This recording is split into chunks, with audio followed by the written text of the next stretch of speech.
ময়লার সিটি কর্পোরেশনের টাকা তুলতেছেন, এটা কি সিটি কর্পোরেশন থেকে অনুমোদিত? না দাদা, সিটি কর্পোরেশন না তো, ময়লা করে আমি না, আপনার পণ্যে দেখা যাচ্ছে যে সিটি কর্পোরেশনের এটা তো আমার বেতন, আমার তো বেতন কম, এই যে ময়লা টলা টাইনা লয়ে 10 টাকা লয়ে যায় এইটাই।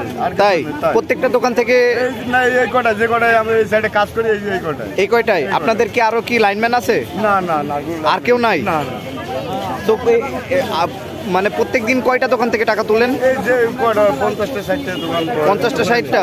তারা কি টাকা দিতে চাই? হ্যাঁ দিতেছে, ময়লা করতেছে, টাকা দিতেছে এই 10 টাকা। আপনার এই সিটি কর্পোরেশনের পোশাক কে দিছে? এটা আমার অফিস থেকে দিছে। অফিস থেকে দিছে, মানে অফিসের কাজের ফাঁকেও এখানে কাজ করতেছেন? না, এটা আমার কাজ, এটাই আমার কাজ। এটাই আপনার কাজ? আপনাদের ডিউটি কয় ঘন্টা থাকে? আমার ডিউটি থাকে 3 ঘন্টা, 3.5 ঘন্টা, 3.5 ঘন্টা। এটা কি ওর ভিতরে পড়তেছে? হ্যাঁ, এটাই আমার কাজ। এটাই আপনার কাজ? তাই আপনারা কয়জন আছেন? আমি এই রাস্তায় একলাই। আপনার নাম কি? শামসুল। শামসুল। বাসা এখানে।